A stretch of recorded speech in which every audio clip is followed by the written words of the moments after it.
Why do I feel dissatisfied? The first thing is to say is that feeling dissatisfied does not necessarily mean you're not motivated. You could be feeling motivated but feeling dissatisfied with the work that you're doing or your career as a whole. Obviously your motivation is not going to be as high, but it's important to recognize they are very different. In this video, I'm going to share with you a real example of where a 10-minute coaching conversation created a real aha moment for a motivated but dissatisfied career professional, and then how you can apply it to yourself to shine some light on your feeling of dissatisfaction.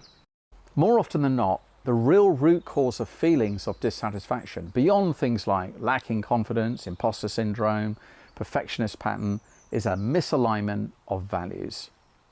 Our values, or as I prefer to call them, your motivating values, are the things that you place a high value upon beyond things like honesty and integrity. They're more like principles of life.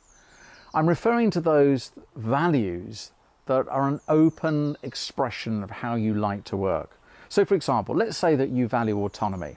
You like to be in control, you like to be independent. That's not to say you don't like working with others, but your highest preference is to be able to steer your own ship.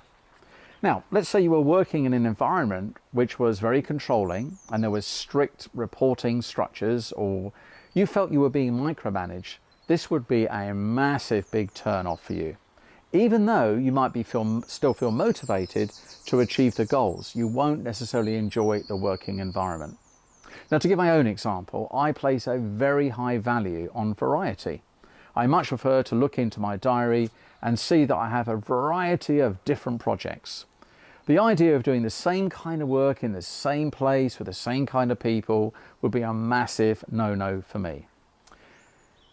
I was once working with a company of highly motivated individuals for a major brand. We'd been running a workshop and one lady stayed behind as I was packing up the day.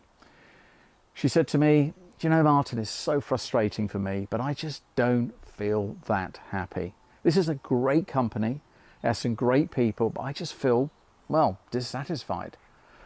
I asked her what were the top 5 or 6 things that she really values in the workplace. Now, it won't come as any surprise to you.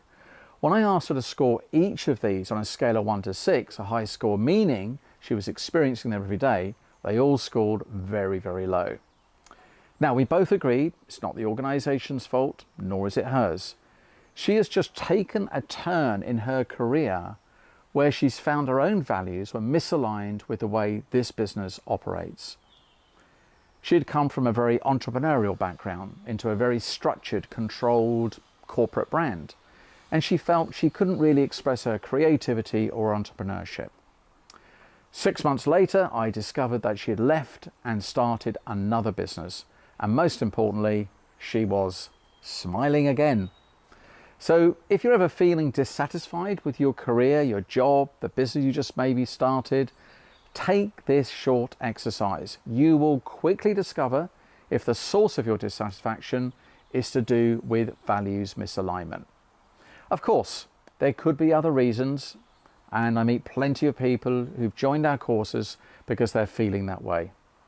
The good news is you can navigate yourself out of that feeling and get back on the path to feeling satisfied and, better still, inspired and happy.